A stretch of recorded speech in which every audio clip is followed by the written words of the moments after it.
The automobile is one of the most important inventions that revolutionized the modern world. In America, the rich history of car culture runs deep as technology continues to shape the future of the industry. Jason Stein, former publisher of Automotive News, is here to share the stories of people passionate about cars, from industry leaders and innovators to car-obsessed celebrities. Buckle up as Jason takes you inside the boardroom, onto the track, and around the bend on Cars and Culture on SiriusXM Business Radio.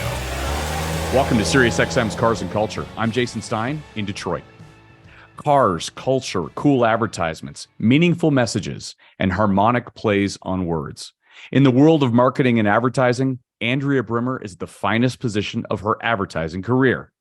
Is she making an impact? All you have to do is look around. Ally is everywhere. It's in the commercials of your favorite TV shows. It's on the field of soccer teams, on the track with NASCAR, on the golf course, and on your mind, especially when the emotional pull of Ally's commercials talk about family and finally and happily ever after, all with a play on the ALLY that follows all of those dramatic words in print or on screen. Transformationally, this chief marketing officer is changing everything. And why wouldn't Andrea Brimmer be in a position to do that? She's been at it her entire career. Remember this ad? America is still the land of rugged individualists. Like a rock, I was strong as I could be. Like a rock, nothing ever got to me. And every one of them demands something different from their Chevy truck, but they all want the same thing. Like a rock. Or this one. This is our country. This is our country. This is our truck. The all-new Chevy Silverado. The car girl from Detroit has been leaving her mark on America ever since American Revolution, or when Bob Seger sang Like a Rock, or John Mellencamp talked Chevys. As a former ad agency executive whose biggest client was General Motors, Andrea earned her way to the top with emotional, provocative, and fun ads that were all about Detroit muscle. They were certainly memorable. Now she's doing even more remarkable things, like bringing humility and warmth to the banking sector by creating an intertwined connection with financial institutions and the families who bank there. In a virtual banking world, she's also doing the bleeding edge and being rewarded. Accolade after accolade, from the Forbes list of the 50 most entrepreneurial CMOs, to Advertising Age's list of the best marketers, to being a leading woman in the auto industry. And how appropriate on this, the 100th episode of Cars and Culture, to have one of the most progressive, creative car leaders, cultural leaders in America. She's at the top of her game, pushing the boundaries and ascending to the top of the awareness charts for Ally. 100 episodes and a candid conversation with one of the industry's best. Today on Cars and Culture. Hi, I'm Andrea Brimmer. I'm the Chief Marketing and PR Officer at Ally, and this is Cars and Culture with Jason Stein. Forbes named her to its entrepreneurial CMO list. Ad Age has called her a woman to watch. Ad Week called her a brand genius, one of the most powerful women in sports. Not bad for a soccer player from Michigan State. Right? Not bad at all. Not bad at all. Welcome into the program, Andrea. It's great to have you. Thanks, Jason. It's great to be with you, especially on your 100th anniversary of your show beginning. It's amazing. It's hard to believe that we're already centurions, as they say. Isn't that a centurion is 100? That's it. You got it right. You and I both don't look a day over at least more than half of that, for sure. But, no, I feel 100, though. I can tell you that. I think we both might. We both might feel 100. No, thank you for being on the program. And I want to go back to that entrepreneurial CMO list. It was interesting what Forbes said. A continuing cavalcade of crisis of all types and flavors, each influencing the human context that they market in and around, required the CMOs on that list to reconsider what, how, where, and when they do what they do to drive sustainable growth. If that doesn't encapsulate what you have to think about on a regular basis in this crazy car culture world, I don't know what does, right? Mm-hmm. Yeah, and you could probably cap it in this crazy world right now. It is a world that is deeply complex. It's a world that is evolving every single day. It's a world that's more polarized than ever. And but it's also the age of a thirst for information and a thirst for knowledge and a thirst for perspective. And so, yeah, as a CMO, I think leading a brand today has probably never been the more invigorating and also more dangerous. Yeah. We always talk about the leading at this time, and we always think that this time is the time that's the most challenging time. You can go back 20 years and probably say the same thing. But when you think about a still looming recession, fluctuating stock market, inflation, indictments, the cost of eggs, gas, rent, mortgages, TikTok, Twitter, bank failures, the war on ESG, or 10,000 other things that Forbes wrote about. This is the time, Andrea, that is the defining moment. I would say so, Jason. I mean, look, I've been in this business for a long time. I've been at this marketing game for more than 30 years, which is hard to believe. Obviously, there's evolution consistently and persistently, but I have never seen a time that is more difficult to navigate, which is more with a country that is more politically divided than we are today. I've never seen complexity in terms of the media ecosystem that we see today. The death of linear TV, the rise of streaming, the ad-free models, the advent and the rise of popularity of social media, the bans of social media, the polarization of social media, walled gardens. I mean, you name it. I was at a conference last week and I said one of the great myths that I hope to debunk is that you always get asked this question as a CMO: are you a right brain CMO or a left brain CMO? And the answer is you have no choice but to be both. And on top of that, then you have to layer in, all of the brand protection. You have to layer in literally scrutinizing every single word of everything that you put out into the world. So the complexity is definitely there, but I keep using this word danger. The danger level is high, and that's the scariest part about navigating it right now. It is a dangerous world when you try to build a program,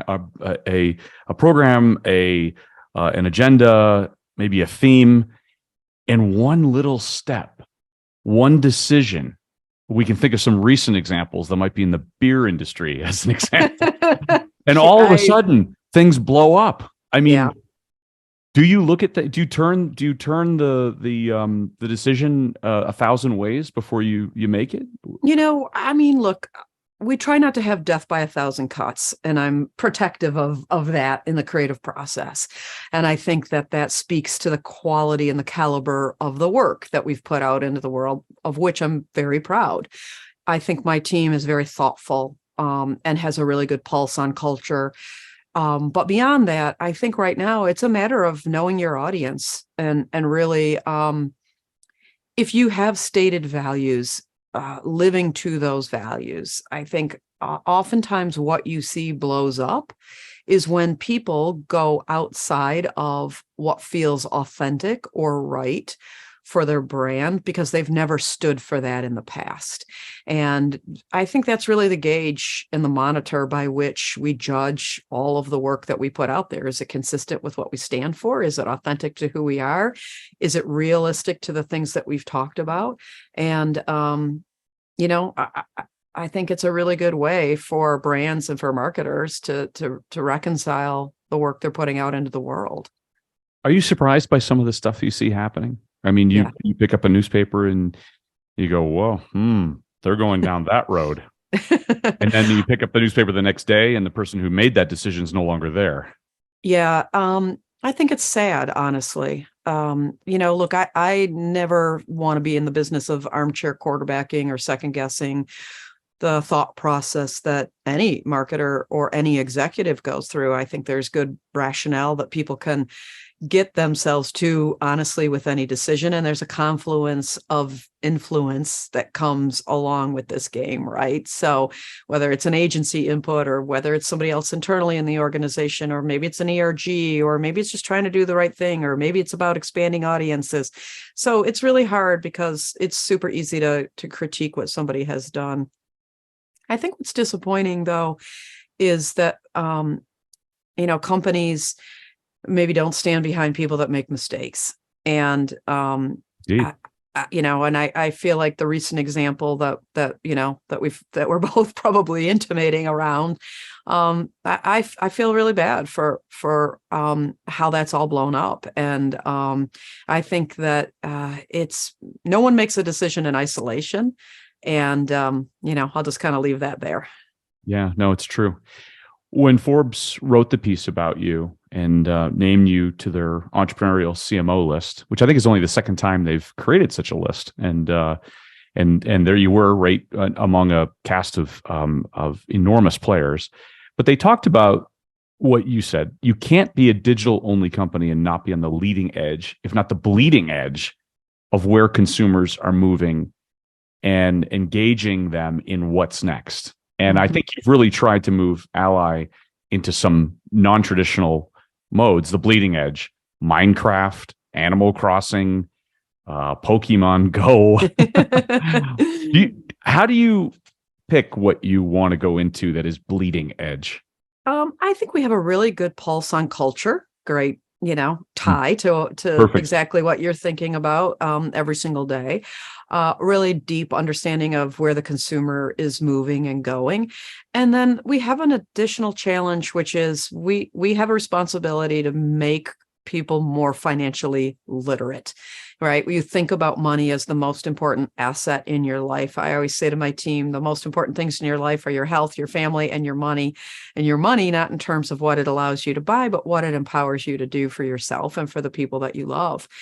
And engaging people around financial literacy is not easy. It's not sexy. It's not, hey, let's talk about the most badass Porsche that just came out. And you could get 1 million people to want to talk about that, right? If I come to you and say, hey, let's have a conversation about financial literacy, that's a little bit harder to do. And so we have to try and find interesting ways to engage people. And that's where the strategy of gamification came in.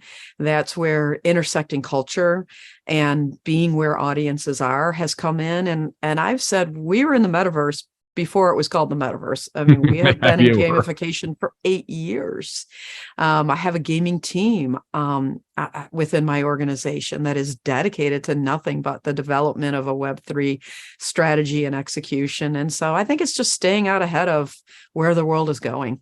What do you do personally to stay ahead of some of those cultural changes? I mean, are you always looking for that cutting edge thing? Yeah, look, I think I'm a very culturally curious person. So I'm fairly ravenous in terms of reading the trades, keeping up on what other brands are doing, being on all the platforms. I might not post on a lot of platforms, but I'm on them and I'm seeing what people are posting and looking at consumer behavior.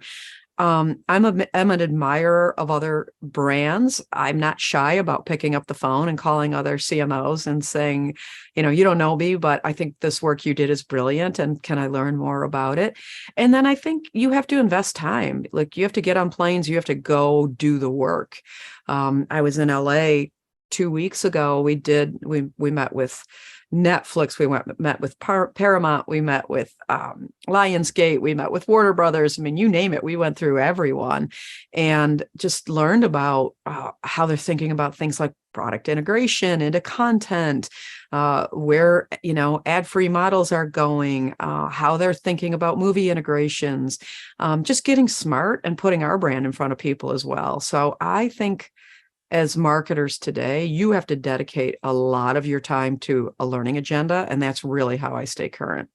I want to talk about your history related to specifically the Chevy account at one point. But first, tell me, what's the biggest difference between being on that automaker brand side, the agency that's helping the brand, and being in the financial side of the car industry, of the development of ads around vehicles that are financed? Yeah, it was. There were a lot of transferable skills, but it's very different.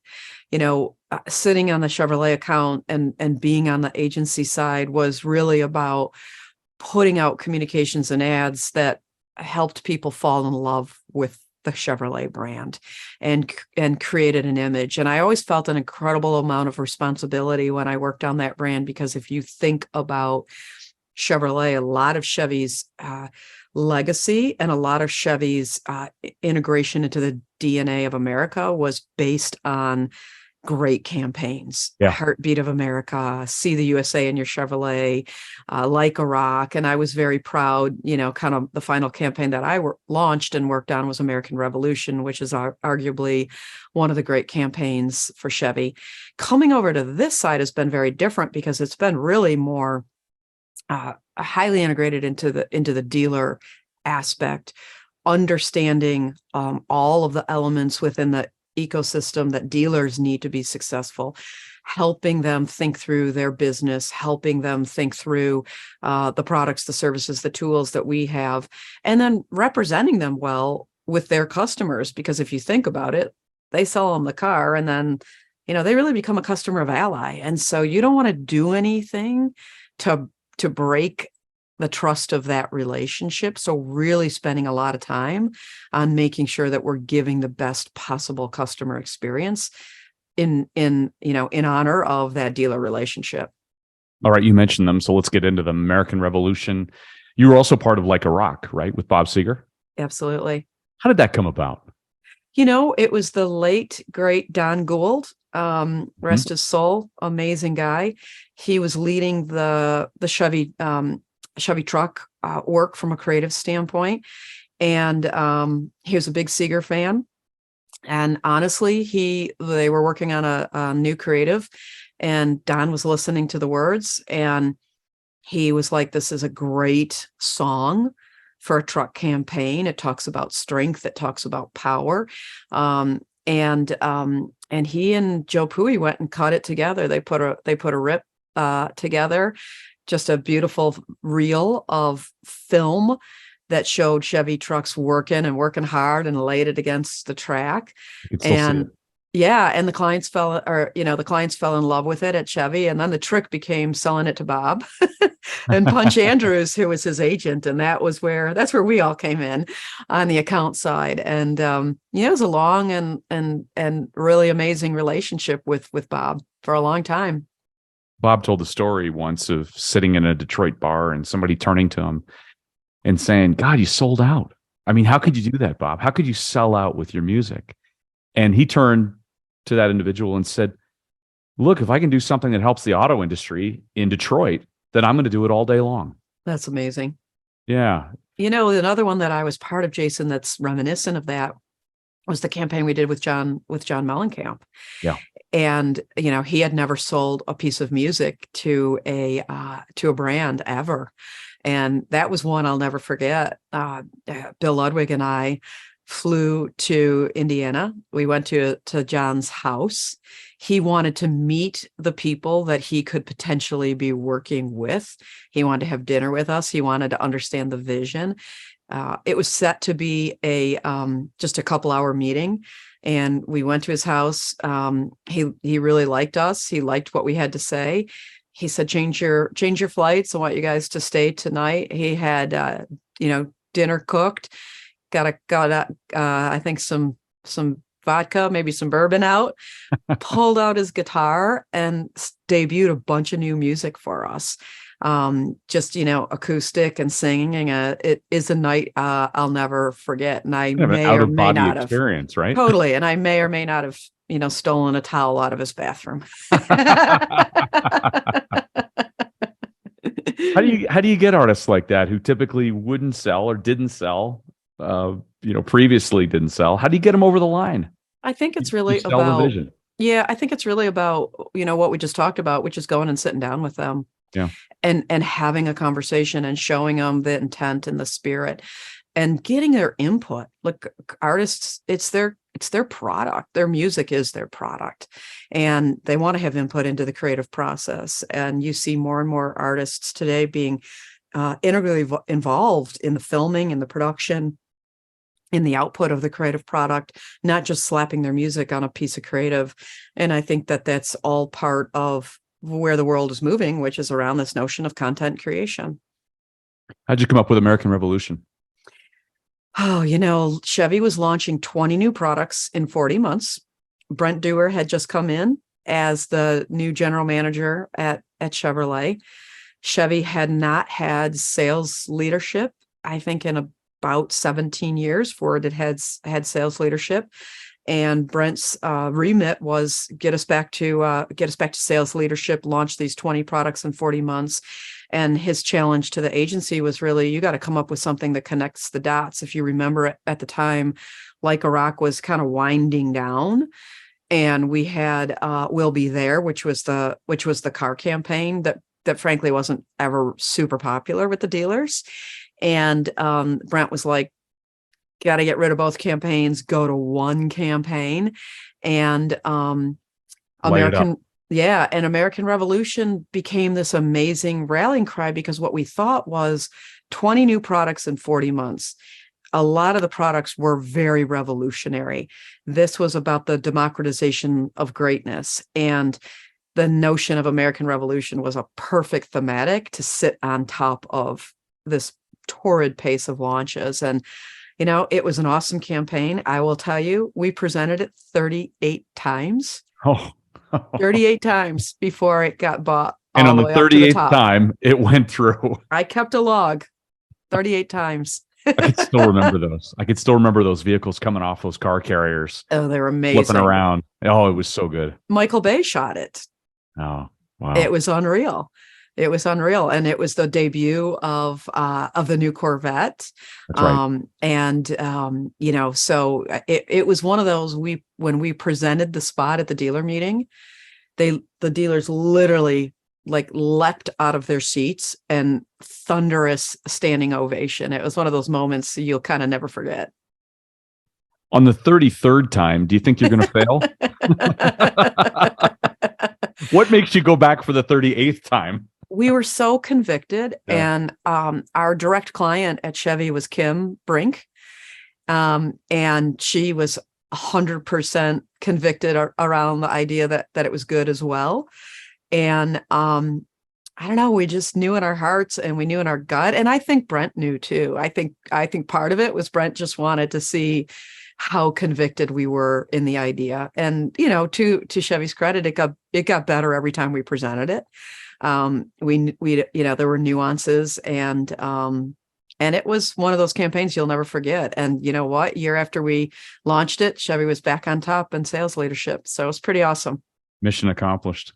Are you a student of ad campaigns now? Do you sit and watch everything that's in front of you? Is it hard to sit next to you and watch anything on television because you go, I don't like that. I do like that. Oh, that's really good. It's hard to sit next to me because everybody wants to skip the commercials, and I'm like, don't change the channel.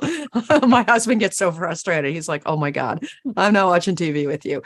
I will say though, I did try to do the non-ad supported in streaming, and that didn't last very long. I'm like, I gotta understand how ads work in these streaming platforms. And I tried 2 episodes of Only Murders in the Building with the ads, and I couldn't do it. So look, I am a ravenous student of advertising and marketing. I love to watch the work that other people put into the world, and try and spend a lot of time with it. And as I mentioned, I will definitely reach out to people whose work I admire and try and go deep and understand their thought process. Did the soccer player at Michigan State know that this is where she was going to end up? Oh, God, no. Or what were you going to do? No, in fact, the funny thing is, I got a distinguished alumni award from Michigan State a couple of years ago. And when I told my parents, my dad said, "Are they sure? Like, do they know your maiden name? Do they look at your academic records?" I'm like, wow, that's the love. What were you going to do? I actually always wanted to be in advertising. From the time I was little, I've always been fascinated by marketing. I'm fascinated by what makes us fall in love, the psychology of what makes us fall in love with brands. Why are we willing to pay the price that we do for certain products? Why are we all, kind of brainwashed into thinking we have to have the latest and the greatest when it comes to certain technology. Why is it that we want certain brands on our lapel or on our feet? What is it that creates this love and this emotional connection to brands? I find it just absolutely fascinating, and it's been a big part of what's driven me in my career, especially at Ally, which is how could you come into a category that people largely hate? Oh yeah, there's friction there. And make people fall in love with a banking brand. And we've done that. Yeah, it's amazing. That's exactly what Forbes said, that your marketing recognizes the tension between a category often characterized by dislike or apathy on the one hand, and the emotional context, as you said earlier, that surrounds protecting and growing their customers' money on the other hand.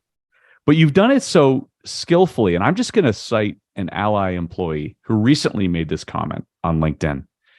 I was not even 6 months in when my dad passed away.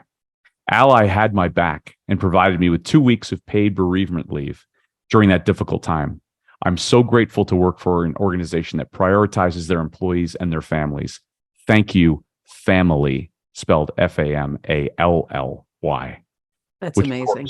Is the beautiful campaign that you've put together, whether it's gratefully or finally or family. That reaction and the benefit may have more to do with the human resource department, but is there some satisfaction knowing that an employee is not only calling Ally a family, but using the language that your team created to do so? Yeah, I mean, there's an incredible pride among my 12,000-ish teammates around what we stand for in the world. We're governed by 3 little words: do it right. It's part of our ethos. It's not a tagline. You hear JB, our CEO, say this all the time. It's the way that we measure ourselves. It's the way that we govern ourselves, and it's the way that we behave. It's the manifestation of our values in the world. And the campaign is really about putting Ally in every moment in your life, and this realization that you need money for every moment in your life. But it's yucky to say that in a campaign, like, hey, you need money for everything you do, from having a baby to somebody in your family dying and everything in between. But the subtlety of the utilization of the words with the integration of Ally into those words is a really unique way to place us into those moments. And it has resonated. It's resonated with our employee base. It's resonated with consumers. It's resonated with dealers. And all of our key brand measures are at historically high levels right now. Yeah, I'm a word guy, and I appreciated it from the start, the way that you did the double entendre and the play on words with all of those. Did that campaign take 38 attempts, or did you have it nailed early? No, the first time we saw it, our first reaction was, oh my gosh, we can't believe it took us this long to figure out that there's all these words with Ally in them. No, Somebody kudos. grab a dictionary. I know. Kudos to our agency, Anomaly. Brilliant. And the minute we saw it, we were like, that's our campaign. And that's our forever campaign. We thought about it in the context of, that's our absolute bottle. That's our target bullseye. That's our ultimate driving machine, right? That's your lasting campaign. And now it's all about just the evolution of it and how you freshen it and continue to modernize it and keep making it relevant. But man, it's really struck a chord with people. Boy, it has. You've also moved into a whole new realm for Ally, and that's sports marketing. Yeah. And you made a big splash this year when you announced your partnership with NASCAR. You are the official consumer bank of NASCAR, and that comes after you sponsored the number 48 with driver Alex Bowman and Hendrick Motorsports. And incidentally, Rick and Jeff Gordon have been on this program, as you know. Yep. But there's also the Ally 400 that's held in Nashville in June. What is it about NASCAR that appeals to you as a marketer? I mean, I know you're a car gal, which we're going to get into. But what is it that appeals to NASCAR from a banking standpoint? Look, NASCAR fans are one of, if not the most loyal fan base that you're going to find out there. And so they have an amazing affinity to the brands that support the sport that they love. our deep heritage and our deep roots in the automotive space make NASCAR unnatural for us. We had this unique opportunity also to come into the league sponsorship with NASCAR and help them think about their DE&I objectives and perspective, and trying to make NASCAR a broader and more welcoming place for all. And so that's something that's definitely was an attraction and a passion point for us. And then just being on the 48 was kind of a no-brainer, right? We got the last 2 years of Jimmy in the car. When you can sponsor a legend, on his final ride, it was an amazing catalyst of growth and brand recognition for us, but also aligning ourselves with an organization like Hendrick Motorsports, which is best of breed. Rick is the best. Jeff is brilliant. Having those two guys and being able to align to them in a partnership is, like I said, it's a no-brainer, and it's been a blast. Racing, soccer, basketball, golf. The Ally name is across the chest of members of the Charlotte FC team of Major League Soccer as well. You sponsor the Detroit City soccer team, the Detroit Pistons, the Charlotte Hornets. You have a strong presence there. You have a named event on the PGA Champions Tour. How do sporting events and sports team sponsorships really elevate the brand? And does that impact the change when a team you sponsor either wins or struggles in a season? Not so much that. I think it's about the product that they put on the field, the entertainment product that they put on the field, the opportunity to engage fans in a one-on-one basis in something that they're passionate about. The lead collection, the ability to do unique things in the community and give back to the community. We're doing amazing things with the Pistons, and I give them a huge shout out. We did a She 313 event with them where we focused on female athletes. NWSL, which is the National Women's Soccer League, is something that we have a huge passion around. Our league sponsor around the sleeve of every single kit. But probably the thing I'm the most proud of in all those sports sponsorships is our 50-50 pledge that we made last year. And the pledge to spend equally between men's and women's sports and to advance parity in women's sports. And it's been absolutely incredible to literally change the face of women's sports, which is something that many will credit us with doing right now. That's right. Within 5 years, the pledge is to spend equal amounts of advertising dollars on both women's and men's sports. And also, you're part of the Women's Lacrosse Championship. You were the title sponsor of the ACC Women's Basketball Tournament. You mentioned the soccer tournament. Are those moves equating into just better brand recognition? There were two insights that really led to that one, Jason. One was that 94% of C-suite women in the Fortune 500 played sports, and 54% played at the collegiate level, myself included. Mm-hmm. So you think about the economic mobility that sports creates, the pipeline, like the reality is less than 2% of people that play a sport in college are going to go on to play professionally, maybe even lower, less than 1%. So you're creating kind of the next generation of American business leaders. And as a bank, we have a social responsibility to create economic mobility. So that was one key insight. And I think the other one was the insight that less than 5% of the media coverage today goes to women's sports. And as a brand that stands for doing it right, that's not right. And so taking on that pledge and helping create more visibility, more equity, has helped us in a number of ways. Obviously grown awareness. It has grown likability. It has grown a positive sentiment towards our brand, but it's also grown our share of wallet with women in a really substantial way. And given that women have 80% of the purchasing power in this country, that's definitely a place we want to be. Who do you admire when you look around? And I'll say brands and individuals. Which brands, as you think as a marketer, they do it right? Yeah, I think there's a lot of brands that are doing a lot of really good work right now. As I kind of look out across the ecosystem, I admire people on two different dimensions. I think dimension one is is consistency. So, an obvious choice that probably all of us admire is Apple.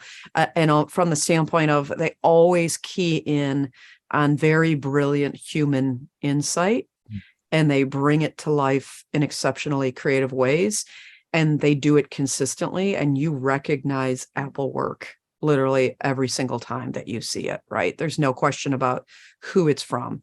So they're definitely a brand that I admire greatly.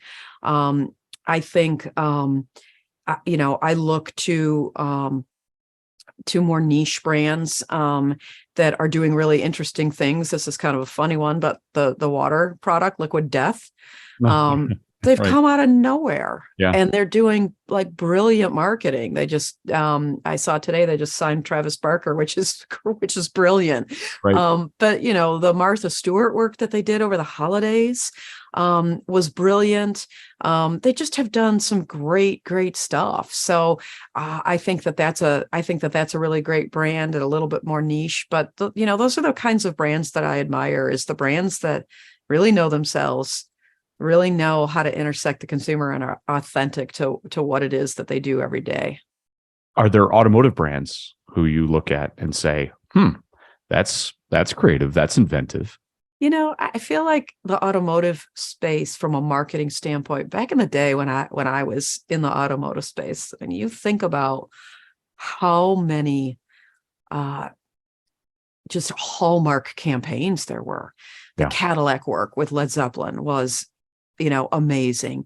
The Volkswagen work that Liz Van Zura had done was brilliant. The Chevy work was iconic. Across the board, there were just brilliant. There was a lot of brilliant work out there. I think the category, to a large extent, with some exceptions, has kind of lost its way, and it's lost a lot of its creativity that it once had. Brands that I admire, my friend Angela Zepeda and Hyundai, I think she's doing great work, and has put a lot of really good work out, whether it's great Super Bowl ads. And I think she's smart about the kind of work she does. Doesn't have the budgets that some of the big brands have, but she's done a great job. I think Melissa Grady Diaz has done some really brilliant Cadillac work and has really freshened that brand and the perception of that brand. And so I think it's more episodic than it was where there was a lot of consistency around a lot of really good work. It doesn't feel as daring anymore to me. No. It doesn't feel as cutting edge. It doesn't. You don't have cars flying off car carriers anymore. No, you don't. Whoa. It's the car business. Yeah. But we're moving into, and I'm going to ask you, this isn't an Ally question, but it's a question for someone who's been around the industry for a while. As car companies struggle with that new propulsion system that everybody wants to talk about, which is really all it is. The EV craze. There's still great sheet metal. It's still great design, and it's still automotive. How would one try to tell the story of EVs without, some basics in place, without infrastructure that's going to make it easily accessible for everybody, or with there's still a consumer acceptance level that hasn't quite got there yet? How do you tell the EV story? That is, that's the $1,000 question, right? Or the $1 million question. Mm-hmm. And it's something that we wrestle with at Ally all the time as we start to think about where's the business evolving. And there was a poll that I saw that came out last week. I don't know if you saw it or not, Jason. I can't remember if it was in the Wall Street Journal or someplace else, that asked people, how many people would actually consider buying an EV. And I did see that. The numbers were low. Very low. I wanted to say less than 5% of the population said they'd ever buy an EV model.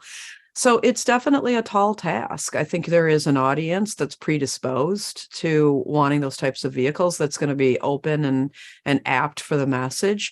I think focusing on the right demographics and telling that message is probably the right strategy. Cultivating the next generation that understands that if we don't figure out how to save this earth soon, we may not have the opportunity to do so. And really being very focused on that storytelling and helping them with that decision-making process. But then on the other hand, you have a lot of pundits that say, Let's talk about battery life. Let's talk about what batteries do to the environment. I mean, is that really the right alternative? And so it's a tall task and, a hard one for brands to put all their dollars behind, especially given the consumer acceptance rate right now. Yeah. Different subject. You appreciate words like I do. And good writing is good writing. Does Chat GPT or AI, is it going to put copywriters?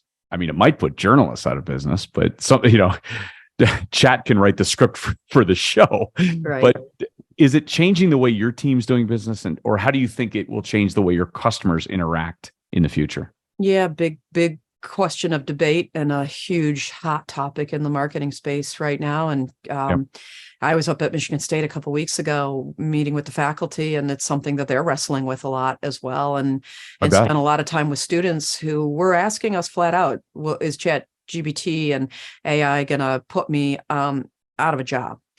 And look, we're dipping our toe into some of it. I think that the way that we're looking at it, and I think the way a lot of companies are looking at it, is how can it make you better? How can it make you more efficient? Not necessarily how can it replace people and how can it replace skill sets, but how can it enable and empower your team to be faster, to be better, to be smarter, and also what can it do to enable the customer experience? We use a lot of AI now in chat to enable a better customer experience, and so I don't think this AI debate is this is 6 years down the road. This is 6 months down the road. I mean, the utilization, the acceptance rate is fast. And I think people are trying to figure out right now best use cases, but also how to keep ourselves safe. There's a lot of people that think that AI is the end of civilization. Well, it won't replace radio hosts, that I know. But but 60 Minutes did say it's the creation. It's the creation of electricity or the invention of electricity. There were sizable comparisons made here, historic comparisons made that I think we're all going to have to pay attention to. Can I ask you, role models, mentors, who comes to mind as you think about your career and cars and culture for you? Yeah, I mean, look, of course, everyone, huge role models for me that I would be remiss if I didn't cite were my parents, and both brought very different things to my career trajectory. My dad was a judge and was just an honorable and highly admired man with an incredible work ethic, and I learned a lot of that from him. My mom, actually, my mom is calling me right now. How funny is that? She wants to be on the program too. There you go. My mom, highly educated, but made a choice to stay home and be a stay-at-home mom, and was always fiercely independent, and was an original card-carrying member of Now and Gloria Steinem, and always told me to have my own money. So they were great role models for me. But coming up through the industry, I was fortunate to be alongside some of, what I think were some of the more brilliant minds in automotive, whether that was Bob Lutz, Gary Kauger, who I spent a lot of time with, Mary Barra. Yeah, I was really sad to see that, Mary Barra, who I know very well and got to spend a lot of time with, John Middlebrook, Jim Perkins. These were legendary names on the automotive side, and then on the agency side, people like Don Gould, people like Bill Ludwig, people like Jim Gorman and Joe Pui, who did work that was Tor Myrena, who's now the CMO at Apple, but back in the day did all the brilliant Pontiac campaigns. Kim Brink, Mark LeNave. These were giants, as you know, that I got to spend a lot of time with and really got to learn from. Susan Doherty, best of breed people who were role models that I took a little bit of something from every one of them. Who taught you how to drive fast? Because I've been on the street when you've driven past. All I have to do is hear the roar. This happened last summer in downtown Detroit. I think you and I might have raced. I don't know. Yeah, I'm maybe. I'm not gonna confirm or nobody deny. caught us. Nobody caught us. It's not on any video that we're aware of. I have always had a need for speed. I taught myself. I can tell you that. I taught myself how to drive a stick, and I just have always loved cars. I mean, you can't not love cars growing up in Detroit. And as you know, I have a particular penchant for the Porsche models. So as do I. Got a couple of those in the garage right now. Yeah, a couple of those in the garage. You also have a couple. Well, yeah, you have a couple of very vintage, interesting vehicles. One of them, I can't even remember the name of it, but I know that it has that unusual sort of truck-like. The Econoline. Tell me what it is. Yeah. So that's a Danny Coker vehicle. Been on the program. Yeah, it was on With the you. program. Yeah. And well, the vehicle he did for us that we were on the program for was the General Lee. That's right. That he did for us. That's right. But the Econoline was something that he had that I saw when I was there on a visit. And it just happened to end up in our garage after that. It's a 63 Econoline. And it's incredible. The interior he did this beautiful blue sparkle color on it. The paint job on it is killer, as you know. It's the loudest thing you'll ever hear in your entire life. The motor sits right in the middle of the front seat, and it gets really, really hot. It's got an incredible exhaust system on it. And it's hard to drive though. It's there's no power steering, so you got to eat your Wheaties before you turn the wheel on that one. Your husband bought you a gift a few years ago, which was a very special black Porsche, vintage Porsche. Tell me about that one. Yeah, that's a 57. It's a kit car, 57 Porsche, vintage motors, and it's black with a red interior. Beautiful. And it's a lot of fun. It's built on a Volkswagen Beetle pan, and it's customized to look like a 57 Porsche. It's really cool.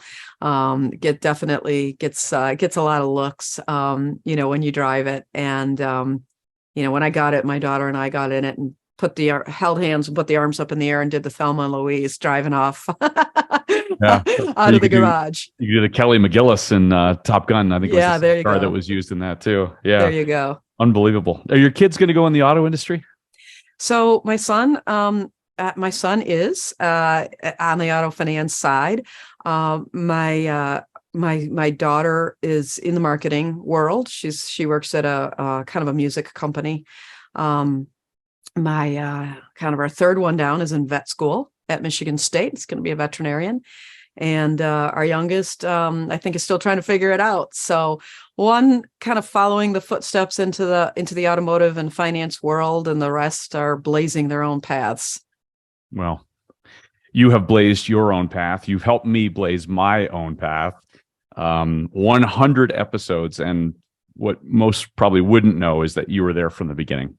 And you set, through our long relationship, you set me on my current path, and you've been an enormous supporter of this program, which some people may or may not know, but I'm here to say it. Thank you very much for being a part of Cars and Culture. I brought an idea to you, and you loved it. And now we're at 100 episodes.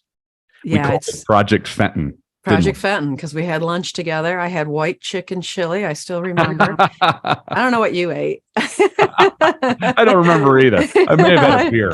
I just know I had the white chicken chili, and then we went over to the garage and looked at all my cars. But yeah, it's been amazing to see what you've done with this program and this show, and we have been proud to be a huge part of it. And I'm so happy for all of your success.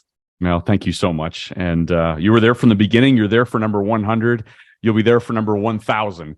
So we'll have you back on the program for that. Hopefully I'm, pieced out in a beautiful house in Scottsdale at that point, but you can call me. Indeed. She is on the entrepreneurial CMO list at Forbes, among many other accolades. More importantly, she's my friend. Thank you, Andrea. Thank you, Jason. Thanks again to my guest today, Andrea Brimmer, Chief Marketing and Public Relations Officer for Ally. And to see my interview with Andrea, go to the Cars and Culture YouTube channel. Like and subscribe to see 100 interviews. And thanks for listening to Cars and Culture. Follow us on LinkedIn and Facebook, as well as on Instagram at Cars and Culture SXM and on Twitter at Cars and Culture. I'm Jason Stein in Detroit. We'll see you down the road.